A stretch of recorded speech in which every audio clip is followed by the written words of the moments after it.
ಹುಮ್ನಾಬಾದ್ನಲ್ಲಿ ಚಿನ್ನದ ಹುಡುಗಿ ಪೂಜಾಗೆ ಸನ್ಮಾನಗಳ ಮಹಾಪುರ.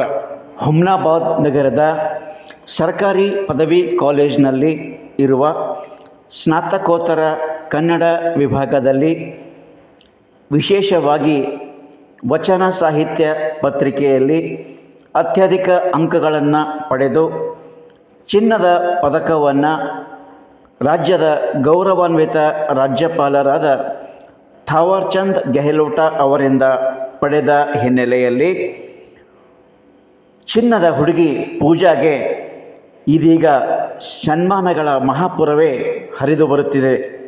ಹೌದು, ಇಂದು ಆಕೆಯ ತವರು ಕಾಲೇಜು ಅಂದರೆ ಸರ್ಕಾರಿ ಪದವಿ ಕಾಲೇಜಿನಲ್ಲಿರುವ ಕನ್ನಡ ಸ್ನಾತಕೋತ್ತರ ವಿಭಾಗದ ವತಿಯಿಂದ ಮಹಾವಿದ್ಯಾಲಯದ ಪ್ರಾಚಾರ್ಯರು ಒಳಗೊಂಡು ಇಡೀ ಸಿಬ್ಬಂದಿ ಗುರುವಾರ ಸನ್ಮಾನಿಸಿ ಅಭಿನಂದಿಸಿತು. ಈ ಸಂದರ್ಭದಲ್ಲಿ ಮಹಾವಿದ್ಯಾಲಯದ ಪ್ರಾಚಾರ್ಯ ಡಾಕ್ಟರ್ ವೀರಣ್ಣ ತುಪ್ಪ ಅವರು ವಿದ್ಯಾರ್ಥಿನಿಯ ಸಾಧನೆಯನ್ನು ಹಾಡಿ ಹೊಗಳಿದರು. ಇದೇ ಸಂದರ್ಭದಲ್ಲಿ ಚಿನ್ನದ ಪದಕ ವಿಜೇತ ವಿದ್ಯಾರ್ಥಿನಿ ತನ್ನ ಅನುಭವವನ್ನು ಹಂಚಿಕೊಂಡಳು. ಪೂಜಾ ಇಡೀ ಗುಲ್ಬರ್ಗಾ ವಿಶ್ವವಿದ್ಯಾಲಯದಲ್ಲಿ ಹೆಸರನ್ನ ಮಾಡಿರ್ತಕ್ಕಂಥ ಒಬ್ಬ ವಿದ್ಯಾರ್ಥಿನಿ, ಬಹಳ ಸಂತೋಷದ ಸಂಗತಿ. ಈಗಾಗಲೇ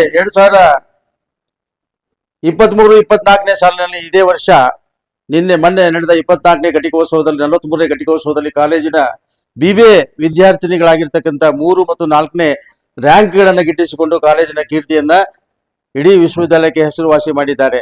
ತದನಂತರ ಮತ್ತೊಂದು ವಿದ್ಯಾರ್ಥಿನಿ ಆಗಿರ್ತಕ್ಕಂಥ ಶ್ರೀಮತಿ ಪೂಜಾ ಧನರಾಜ್ ನುಲ್ಕಿ ಅವರು, ಈಕೆ ಗುಲ್ಬರ್ಗಾ ವಿಶ್ವವಿದ್ಯಾಲಯದ 43ನೇ ಘಟಿಕೋತ್ಸವ ಸಂದರ್ಭದಲ್ಲಿ ಕನ್ನಡ MAಯಲ್ಲಿ ವಚನ ಸಾಹಿತ್ಯದಲ್ಲಿ ಇಡೀ ವಿಶ್ವವಿದ್ಯಾಲಯಕ್ಕೆ ಅತ್ಯಂತ ಗರಿಷ್ಠ ಅಂಕಗಳನ್ನು ಪಡೆದುಕೊಂಡು ಬಂಗಾರದ ಪದಕವನ್ನು ಗಿಟ್ಟಿಸಿಕೊಂಡು ಈಗ ತಾನೇ ನಮ್ಮ ಕಾಲೇಜಿಗೆ ಬಂದಿದ್ದರಿಂದ ಇಡೀ ಕಾಲೇಜಿನ ಎಲ್ಲ ಕನ್ನಡ ವಿದ್ಯಾರ್ಥಿಗಳ ಪರವಾಗಿ, ಅಧ್ಯಾಪಕರ ಪರವಾಗಿ ಮತ್ತು ಎಲ್ಲ ಸಿಬ್ಬಂದಿಗಳ ಪರವಾಗಿ ಅವರಿಗೆ ಗೌರವಪೂರ್ವಕವಾದಂತಹ ಒಂದು ಸನ್ಮಾನ ಮಾಡಬೇಕು ಅಂತಕ್ಕಂಥದ್ದಿತ್ತು. ಅದಕ್ಕೆ ತಕ್ಕಂತೆ ಇವತ್ತಾಕೆ ನಿನ್ನೆ ತಾನೇ ಬಂದಿದ್ದಾಳೆ. ನಾವು ಅವರ ತಂದೆಯವರನ್ನ ಕರೆಸಿ ಇವತ್ತು ನಾವು ಸನ್ಮಾನ ಮಾಡ್ತಾ ಇದ್ದೀವಿ. ವಿದ್ಯಾರ್ಥಿಗಳೇ, ಈ ಒಂದು ಸನ್ಮಾನ ಮಾಡುವ ಉದ್ದೇಶ ಏನಪ್ಪಾ ಅಂತಂದ್ರ, ಆ ವಿದ್ಯಾರ್ಥಿನಿ ಕಾಲೇಜಿಗೆ 2022-23ರಲ್ಲಿ MA ಕನ್ನಡ ಪ್ರಥಮ ವರ್ಷಕ್ಕೆ ಪ್ರವೇಶಾತಿ ಪಡೆದ ನಂತರ ನಿರಂತರವಾಗಿ ಆಕೆ ಗೈರು ಹಾಜರು ಆಗದೆ ಆಕೆ ಪ್ರತಿಯೊಂದು ತರಗತಿಗಳನ್ನ ಅಟೆಂಡ್ ಮಾಡಿ ಎಲ್ಲ ಅಧ್ಯಾಪಕರ ಹೇಳಿರ್ತಕ್ಕಂಥ ಪಾಠ ಪ್ರವಚನವನ್ನ ಪ್ರಾಮಾಣಿಕವಾಗಿ ಅಂದೇ ನೋಟ್ಸ್ ಅನ್ನ ಮಾಡಿ ಆಕೆ ಇವತ್ತು ಗರಿಷ್ಠ ಅಂಕಗಳನ್ನು ಪಡಲಿಕ್ಕೆ ಸಾಧ್ಯ ಆಯಿತು. ನಮ್ಮ ಕಾಲೇಜಿನಲ್ಲಿ ಅಧ್ಯಾಪಕ ವರ್ಗದವರು ಯಾವ ರೀತಿಯಾಗಿದ್ದಾರೆ ಅನ್ನೋದನ್ನ ತೋರಿಸಬೇಕು ಅಂತಂದ್ರೆ ಇವತ್ತು ನಮ್ಮ ಮಕ್ಕಳು ಪಡೆದುಕೊಳ್ತಕ್ಕಂಥ ಒಂದು ರ್ಯಾಂಕ್ಗಳ ಬಂಗಾರದ ಪದಕಗಳ ಮೂಲಕ ನಾವು ಸೂಚಿಸಬಹುದು.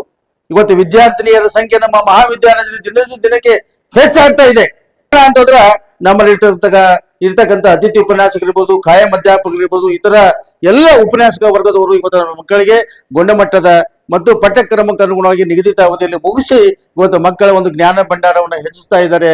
ಆ ಒಂದು ದೃಷ್ಟಿಯಲ್ಲಿ ಇವತ್ತು ನಮ್ಮ ಕಾಲೇಜು ಸರ್ಕಾರಿ ಕಾಲೇಜು ಆದ್ರೂ ಕೂಡ ಇವತ್ತು ಖಾಸಗಿ ಕಾಲೇಜು ಮೀರುವಷ್ಟು ಮಟ್ಟಿಗೆ ಇವತ್ತು ರ್ಯಾಂಕ್ಗಳ ಸರಮಾಲೆಯನ್ನ ಪ್ರತಿ ವರ್ಷದಂತೆ ಇವತ್ತು ಪಡೆದುಕೊಳ್ತಕ್ಕಂಥದ್ದು ಬಹಳ ಸಂತೋಷದ ಸಂಗತಿ, ಹೆಮ್ಮೆಯ ಸಂಗತಿಯಾಗಿರ್ತಕ್ಕಂಥದ್ದಾಗಿದೆ. ಪೂಜಾ ಒಬ್ಬ ಸಾಮಾನ್ಯ ಖಾಸಗಿ ವೃತ್ತಿಯಲ್ಲಿ ಇರ್ತಕ್ಕಂಥ ನಮ್ಮ ಧನರಾಜ್ ನುಲ್ಕಿ ಅವರು ಸುಮಾರು 45 ವರ್ಷಗಳ ನಿರಂತರವಾಗಿ ಒಬ್ಬ ಬೆರಳಚ್ಚುಗಾರರಿಗಾಗಿ ಕೆಲಸ ಮಾಡಿ ತಮ್ಮ ಮಕ್ಕಳಿಗೆ ಇಂಥ ಒಂದು ಉನ್ನತವಾದಂತಹ ಸಂಘ ಮಾಡುತ್ತಿರುವುದು ಬಹಳ ಸಂತೋಷದ ಸಂಗತಿಯಾಗಿದೆ. ಅವರು ಕೂಡ ನನ್ನ ಆತ್ಮೀಯ ಗೆಳೆಯರೇ. ಅವರು ಬಂದು ಹೇಳಿದ್ರು, ಸರ್ ನನ್ನ ಮಗಳು ಈ ರೀತಿಯಾಗಿ ಬಂಗಾರದ ಪದಕವನ್ನ ಗಿಟ್ಟಿಸಿಕೊಂಡಿದ್ದಾಳೆ, ಪತ್ರ ಬಂದಿದೆ, ಏನ್ ಮಾಡಬೇಕು ಅಂತ ಹೇಳಿ ಒಂದು ವಾರದ ಹಿಂದೆನೆ ಬಂದಿದ್ರು. ಬಂದಾಗ ಈ ವಿಶ್ವವಿದ್ಯಾಲಯಕ್ಕೆ ನಿಗದಿತ ಅವಧಿಗೆ ತಾವು ಹೋಗ್ಬೇಕು, ಹೋದಾಗ ಅಲ್ಲಿ ನಿಮಗೆ ಸನ್ಮಾನವನ್ನು ಮಾಡ್ತಾರೆ ಅಂತ ಅಂದಾಗ ಮೊನ್ನೆ 24ನೇ ತಾರೀಕಿಗೆ ನಡೆದಿರ್ತಕ್ಕಂಥ 43ನೇ ಘಟಿಕೋತ್ಸವ ಸಂದರ್ಭದಲ್ಲಿ ಹೋಗಿ ಈ ಒಂದು ಬಂಗಾರದ ಪದಕ ಮತ್ತು ಪ್ರಮಾಣ ಪತ್ರವನ್ನು ತೆಗೆದುಕೊಂಡು ಬಂದಿದ್ದಾರೆ. ಆ ಒಂದು ದೃಷ್ಟಿಯಿಂದ ಅವರಿಗೆ ನಮ್ಮ ಮಕ್ಕಳಿಗೆ ಪೂಜೆ ಅಂದ್ರೆ ಯಾರು ಅನ್ನೋದನ್ನ ತೋರಿಸಬೇಕು ಅನ್ನೋದ್ರಿಂದ ಆಕೆ ಮೋಟಿವೇಶನ್ ನಮ್ಮ ಮಕ್ಕಳಿಗೆ ಆಗಬೇಕು ಅಂತ ದೃಷ್ಟಿಯಿಂದ ಇವತ್ತ ಅವಳನ್ನ ಕರೆಸಿ ನಾವೆಲ್ಲ ಸನ್ಮಾನ ಮಾಡ್ತಾ ಇದ್ದೀವಿ. ಬಹಳ ಸಂತೋಷದ ಸಂಗತಿಯಾಗಿರ್ತಕ್ಕಂಥದ್ದಾಗಿದೆ. ಜೊತೆಗೆ ಇವತ್ತು ನನ್ನೊಂದಿಗೆ ನನ್ನ 2 ವಿದ್ಯಾರ್ಥಿಗಳು ಕೂಡ ಇವತ್ತ ಇಲ್ಲೇ ಓದಿ ಉತ್ತಮವಾದಂತ ಪತ್ರಿಕಾ ವರದಿಗಾರರಾಗಿ ಇವತ್ತು ಕೆಲಸ ನಿರ್ವಹಿಸ್ತಾ ಇದ್ದಾರೆ. ಅದರಲ್ಲಿ ಗುಂಡು ಅತಿವಾಳ್ ಅಂತಕ್ಕಂಥವರು ಕೂಡ ನಮ್ಮ ಕಾಲೇಜಿನಲ್ಲಿ ಇವತ್ತು BA ಪದವಿಯನ್ನು ಮಾಡಿ ಇವತ್ತೇನಿದೆ ಅಂದ್ರ ಪ್ರಜಾವಾಣಿ ಪತ್ರಿಕೆಯಲ್ಲಿ ವರದಿಗಾರರಾಗಿ ಉತ್ತಮವಾದಂತಹ ಒಂದು ಲೇಖನಗಳನ್ನ, ಉತ್ತಮವಾದಂತಹ ಆರ್ಟಿಕಲ್ಗಳನ್ನ ಮತ್ತು ಉತ್ತಮವಾದಂತಹ ಸುದ್ದಿಗಳನ್ನ ಯಾವುದೇ ಫಲಾಪೇಕ್ಷೆ ಇಲ್ಲದೆ ಇವತ್ತು ನಿರ್ವಹಿಸಿಕೊಂಡು ಹೋಗ್ತಾ ಇದ್ದಾರೆ ಅಂದ್ರೆ ನಮ್ಮ ಕಾಲೇಜು ಎಷ್ಟರ ಮಟ್ಟಿಗೆ ಬೆಳೀತಾ ಇದೆ ಅಂತಕ್ಕಂಥದ್ದು ಬಹಳ ಸಂತೋಷ ಸಂಗತಿಯಾಗಿರ್ತಕ್ಕಂಥದ್ದು. ಅದೇ ರೀತಿಯಾಗಿ ನಮ್ಮ ಕಾಲೇಜಿನ ಇನ್ನೊಬ್ಬ ಬಿಕಾಂ ವಿದ್ಯಾರ್ಥಿಯಾಗಿರ್ತಕ್ಕಂಥ ಮಲ್ಲಿಕಾರ್ಜುನ್ ಕೂಡ ನಿಮ್ಮೆದುರೇ ಇದ್ದಾನೆ. ಅವನು ಕೂಡ ಇವತ್ತು KJK ಸುದ್ದಿ ಮಾಧ್ಯಮದಲ್ಲಿ ಮತ್ತು ಇನ್ನೊಂದು ದಿನಪತ್ರಿಕೆಯಲ್ಲೂ ಕೂಡ ಅವನು ಸುದ್ದಿಯನ್ನ ಇವತ್ತು ಪ್ರಕಟವನ್ನ ಮಾಡ್ತಕ್ಕಂಥ ಕೆಲಸವನ್ನು ಮಾಡ್ತಾ ಇದ್ದಾನೆ. ಇದು ಕೂಡ ಒಂದು ಹೆಮ್ಮೆಯ ಸಂಗತಿಯಾಗಿರ್ತಕ್ಕಂಥದ್ದು. ಹೀಗೆ ನಮ್ಮ ಕಾಲೇಜಿನಲ್ಲಿ ಎಲ್ಲ ವಿದ್ಯಾರ್ಥಿಗಳು, ಅದು ಎಲ್ಲಾ ಕೋರ್ಸ್ಗಳಲ್ಲಿ BA ಇರ್ಬೋದು, BSc ಇರ್ಬೋದು, BCom ಇರ್ಬೋದು, BCA ಇರ್ಬೋದು, BBA ಇರ್ಬೋದು, ಪ್ರತಿಯೊಂದು ವಿದ್ಯಾರ್ಥಿಗಳು ಕೂಡ ತಮ್ಮ ತಮ್ಮ ಪಠ್ಯಕ್ರಮಕ್ಕೆ ಅನುಗುಣವಾಗಿ ಗುರುಗಳ ಮಾರ್ಗದರ್ಶನದಂತೆ ಇವತ್ತು ಕೆಲಸ ಕಾರ್ಯಗಳನ್ನು ಮಾಡಿ ಕಾಲೇಜಿನ ಕೀರ್ತಿಯನ್ನ ದಶ ದಿಕ್ಕುಗಳಲ್ಲಿ ಹಮ್ಮಿಸತಕ್ಕಂಥದ್ದು ಬಹಳ ಸಂತೋಷದ ಸಂಗತಿಯಾಗಿದೆ. ಇವತ್ತು ನಮ್ಮ ಕರೆಗೆ ಹೋಗೊಟ್ಟು ಪೂಜಾ ಮತ್ತು ಅವರ ತಂದೆಯವರಾಗಿರ್ತಕ್ಕಂಥ ಧನರಾಜ್ ಅವರು ಕೂಡ ಇವತ್ತು ಕಾಲೇಜಿಗೆ ಬಂದು, ಅವರ ಅಳಿಯರು ಕೂಡ ಅವ್ರ ಜೊತೆಗೆ ಬಂದಿದ್ದಾರೆ. ಅವರಿಗೂ ಕೂಡ ಈ ಸಂದರ್ಭದಲ್ಲಿ ನಿಮ್ಮೆಲ್ಲರ ಪರವಾಗಿ ಹಾರ್ದಿಕವಾದಂತಹ ಸ್ವಾಗತ ಮತ್ತು ಅಭಿನಂದನೆಗಳು ಮತ್ತೊಮ್ಮೆ ಸಲ್ಲಿಸಿ ಅವರಿಗೆ ನಮ್ಮ ಕಾಲೇಜಿನ ಪರವಾಗಿ ಇವತ್ತು ಸನ್ಮಾನ ಮಾಡಿದ್ದೀವಿ. ಜೊತೆಗೆ ಅವರನ್ನ ನಮ್ಮ ಕಾಲೇಜಿನ ಪರವಾಗಿ ಒಂದು ಸಣ್ಣವಾದಂಥ ಕಾಣಿಕೆಯನ್ನು ಕೂಡ ನಾನು ಕೊಡ್ತಾ ಇದ್ದೀನಿ. ತಗೊಮ್ಮ. ಈ ಒಂದು ಕಾಣಿಕೆ ಮತ್ತು ಸನ್ಮಾನ ಸ್ವೀಕರಿಸತಕ್ಕಂಥ ನಮ್ಮ ಪೂಜಾ ಮತ್ತು ಅವರ ತಂದೆಯಾಗಿರ್ತಕ್ಕಂಥ ಎಲ್ಲರಿಗೂ ಶುಭ ಮುಂಜಾನೆ ನನ್ನ ನಮಸ್ಕಾರಗಳು. ನಾನು MA ಕನ್ನಡ ವಿಭಾಗ ಸ್ನಾತಕೋತ್ತರ ಕೇಂದ್ರ ಸರ್ಕಾರಿ ಪ್ರಥಮ ದರ್ಜೆ ಕಾಲೇಜಿನ ವಿದ್ಯಾರ್ಥಿನಿ ಪೂಜಾ ತಂದೆ ಧನರಾಜ್. ನಾನು ಇಂದು ಈ ಚಿನ್ನದ ಪದಕವನ್ನು ನನ್ನ ಶೈಕ್ಷಣಿಕ ಜೀವನದಲ್ಲಿ ಮೊದಲನೇ ಬಾರಿಗೆ ನಾನು ಪಡೆದುಕೊಂಡಿದ್ದೇನೆ. ನಾನು ಈ ಚಿನ್ನದ ಪದಕವನ್ನು ಪಡೆದುಕೊಳ್ಳಲು ನನಗೆ ಮೊದಲನೇ ಸ್ಫೂರ್ತಿ ಅಂದರೆ ನನ್ನ ತಂದೆಯಾದ ಶ್ರೀ ಧನರಾಜ್ ನುಲ್ಕಿಯವರು ಹಾಗೂ ನಮ್ಮ ಕಾಲೇಜಿನ ಪ್ರಾಂಶುಪಾಲರಾದಂತಹ ಶ್ರೀ ಡಾಕ್ಟರ್ ವೀರಣ್ಣ ತುಪ್ಪ ಸರ್ ಅವರು ಹಾಗೂ ನನ್ನ MA ಕನ್ನಡ ವಿಭಾಗದ ಎಲ್ಲ ಪ್ರಾಧ್ಯಾಪಕರುಗಳು ನಮಗೆ ಅತ್ಯುತ್ತಮ ರೀತಿಯಿಂದ ಅಭ್ಯಾಸವನ್ನು ಮಾಡಿಸಿದರು. ನಾನು ಕಾಲೇಜ್ ಸ್ಟಾರ್ಟ್ ಆಗಿನಿಂದ ಹಿಡಿದು ಒಂದಿನೂ ಕಾಲೇಜಿಗೆ ತಪ್ಪಿಸಿಲ್ಲ. ನಮ್ಮ ಕಾಲೇಜಲ್ಲೇ ಫಸ್ಟ್, ನಮ್ಮ ಕ್ಲಾಸ್ನಲ್ಲಿ ಅಂದ್ರೆ ನಾನೇ ಫಸ್ಟ್ ಬಂದಿದ್ದೀನಿ. ಮತ್ತು ನಮ್ಮ ಕಾಲೇಜ್ ಮುಗಿಯೋವರೆಗೂ ನಾನು ರೆಗ್ಯುಲರ್ ಆಗಿ ಏನು ಮಾಡ್ತಿದ್ದೆ ಅಂದ್ರೆ ಕ್ಲಾಸಿಗೆ ಬರ್ತಿದ್ದೆ, ಒಂದಿನೂ ಕಾಲೇಜ್ ಮಿಸ್ ಮಾಡಲ್ದೆ. ಯಾಕಂದ್ರೆ ಇಲ್ಲಿ ಅಷ್ಟು ಒಳ್ಳೆ ರೀತಿಯಿಂದ ನಮ್ಮ ಕಾಲೇಜ್ ಆಗಿರ್ಬೋದು, ನಮ್ಮ ಪ್ರಾಧ್ಯಾಪಕರು ಒಳ್ಳೆ ರೀತಿಯಿಂದ ಏನು ಮಾಡ್ತಿದ್ರು, ನಮ್ಗೆ ಅಭ್ಯಾಸವನ್ನು ಮಾಡಿಸ್ತಾ ಇದ್ರು. ಹಾಗೂ ಸೆಮಿನಾರ್ ಆಗಿರ್ಬೋದು ಮತ್ತು ಟೆಸ್ಟ್ಗಳಾಗಿರ್ಬೋದು, ಎಕ್ಸಾಮ್ಗಳನ್ನು ವೇಳಾಪಟ್ಟಿ ರೀತಿಯಿಂದ ಏನು ಮಾಡ್ತಿದ್ರು, ಉತ್ತಮವಾಗಿ ತಗೋತಾ ಇದ್ರು. ಹಾಗೂ ಕಟ್ಟುನಿಟ್ಟಿನ ಶಿಕ್ಷಣ ಜೊತೆಗೆ ಏನು ಮಾಡ್ತಿದ್ರು ಅಂದ್ರೆ ಇವರು ಒಳ್ಳೆ ರೀತಿಯಾಗಿ ನಮ್ಗೆ ಅಭ್ಯಾಸವನ್ನು ಮಾಡಿಸಿ ನಾವು ಟೆಸ್ಟ್ಗಳು ಬರಲಿಕ್ಕೆ ಮತ್ತು ಎಕ್ಸಾಮನ್ನು ಬರಲಿಕ್ಕೆ ಇವರು ಸಹಾಯವನ್ನು ಮಾಡ್ತಾಯಿದ್ರು. ಮತ್ತು ಅದೇ ರೀತಿಯಾಗಿ ನಾನು MA ಕನ್ನಡದಲ್ಲಿ ಫಸ್ಟ್ ಸೆಮ್ನಲ್ಲಿ ಏನು ಮಾಡಿದೆ ಅಂದ್ರೆ ನಮ್ಮ ಕ್ಲಾಸಿಗೆ ಫಸ್ಟ್ ಅಂದ್ರೆ 77% ತೊಗೊಂಡು ಬಂದಿದ್ದ.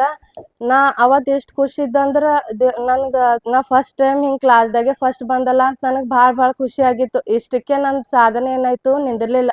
ನಾ ಹಿಂಗೆ ಅದೇ ಹಠ ಇಟ್ಕೊಂಡು ಏನು ಮಾಡ್ದೆ ಅಂತಂದ್ರೆ MA ಕನ್ನಡ ವಿಭಾಗದಾಗ ಏನು ಮಾಡ್ತಾರೆ, ಚಿನ್ನದ ಪದಕ ಅಂಬದು ಕೊಡ್ತಾರೆ, ಅದನ್ನು ತಗೊಳ್ಳೇಬೇಕಂತಂದು ಹಠ ಮಾಡಿ ಏನು ಮಾಡ್ದೆ ಅಂದ್ರೆ ಇಂದು ಚಿನ್ನದ ಪದಕವನ್ನು ಪಡೆದುಕೊಂಡು ಈಗ ನಿಮ್ಮ ಎದುರು ನಿಂತೀನಿ. ಇದಕ್ಕೆ ನನಗೆ ಸ್ಫೂರ್ತಿ ಅಂತಂದ್ರೆ ನಮ್ಮ ಕಾಲೇಜಿನ ಪ್ರಾಂಶುಪಾಲರು ಮತ್ತು ನನ್ನ ಎಲ್ಲ ಪ್ರಾಧ್ಯಾಪಕರುಗಳಾದ ಡಾಕ್ಟರ್ ವೆಂಕಟೇಶ್ ಜಾಧವ್ ಸರ್ ಆಗಿರ್ಬೋದು, ಡಾಕ್ಟರ್ ರೂತಾ ಮೇಡಮ್ ಆಗಿರ್ಬೋದು ಮತ್ತು ಡಾಕ್ಟರ್ ಮಾದೇವಿ ಹೆಬ್ಬಾಳೆ ಮೇಡಮ್ ಆಗಿರ್ಬೋದು, ಹಾಗೂ ಸಂದೀಪ್ ಸರ್ ಆಗಿರ್ಬೋದು ಮತ್ತು ವೀರಯ್ಯ ಸರ್ ಆಗಿರ್ಬೋದು. ಇವರು ರೆಗ್ಯುಲರ್ ಆಗಿ ಒಂದಿನೂ ಮಿಸ್ ಮಾಡದೆ ಏನು ಮಾಡ್ತಿದ್ರು, ನಮ್ಗೆ ಕ್ಲಾಸ್ಗಳನ್ನು ತರಗತಿಗಳನ್ನು ತಗೊಳ್ತಾ ಇದ್ರು. ಮತ್ತು ಒಳ್ಳೆ ರೀತಿಯಿಂದ ಸೆಮಿನಾರ್ಗಳನ್ನು ಮಾಡಲಿಕ್ಕೆ ಅವ್ರು ಏನು ಮಾಡ್ತಿದ್ರು, ನಮ್ಗೆ ಪ್ರೇರಣೆಯನ್ನು ನೀಡ್ತಾ ಇದ್ರು. ಮತ್ತು ಟೆಸ್ಟ್ಗಳನ್ನು ಸಹ ಅದೇ ಕರೆಕ್ಟ್ ಸಮಯದಲ್ಲಿ ನಡೆಯುವಂತೆ ಅವರು ನೋಡ್ಕೊಳ್ತಾ ಇದ್ರು. ಮತ್ತು ಪರೀಕ್ಷೆಗಳು ಕ್ಲಾಸ್ಗಳು ಒಳ್ಳೆ ರೀತಿಯಿಂದ ನಡೀತಾವ ಇಲ್ಲ ಅಂತಂದು ನಮ್ಮ ಪ್ರಾಂಶುಪಾಲರು ನಮ್ಮ ಕ್ಲಾಸ್ಗಳಿಗೆ ಬಂದು ಕೇಳ್ತಾ ಇದ್ರು. ನೀವು ಕೂಡ ಕಾಲೇಜನ್ನು ಒಂದಿನ ಭೀ ಮಿಸ್ ಮಾಡಬೇಡ್ರಿ ಒಟ್ಟ. ಯಾಕಂದ್ರೆ ಈ ರೀತಿ ಶಿಕ್ಷಣ ನಿಮಗೆ ಎಲ್ಲಿ ಭೀ ಸಿಗಲ್ಲ, ಬೇರೆ ಯಾವ ಕಾಲೇಜ್ದಾಗ ಭೀ ಸಿಗಲ್ಲ. ನೀವು ಗುಲ್ಬರ್ಗ ಯೂನಿವರ್ಸಿಟಿದಾಗ ಓದಂಗೆ ನಿಮಗೆ ಅಲ್ಲಿ ಫೀಲ್ ಆಯ್ತದೆ. ಯಾಕಂದ್ರೆ ಇಲ್ಲ ಅಷ್ಟು ಒಳ್ಳೆ ರೀತಿಯ ಪ್ರಾಧ್ಯಾಪಕರುಗಳು ನಮ್ಮ ಪ್ರಾಂಶುಪಾಲರು ಹಾಗೆ ನಾನು ಈ ಚಿನ್ನದ ಪದಕ ಪಡೀಲಿಕ್ಕೆ ನನಗೆ ಸ್ಫೂರ್ತಿಯಾದಂತಹ ನನ್ನ ಎಲ್ಲ ಪ್ರಾಧ್ಯಾಪಕರುಗಳು, ನನ್ನ ತಂದೆಯವರು, ನನ್ನ ಪತಿಯವರು ಹಾಗೂ ಮುಖ್ಯವಾಗಿ ನಮ್ಮ ಕಾಲೇಜಿನ ಪ್ರಾಂಶುಪಾಲರಾದಂತಹ ಡಾಕ್ಟರ್ ವೀರಣ್ಣ ತುಪ್ಪ ಸರ್ ಅವರಿಗೆ ನನ್ನ ಅನಂತ ಧನ್ಯವಾದಗಳನ್ನು ತಿಳಿಸುತ್ತೇನೆ. ಜೈ ಕನ್ನಡಾಂಬೆ, ಜೈ ಕರ್ನಾಟಕ.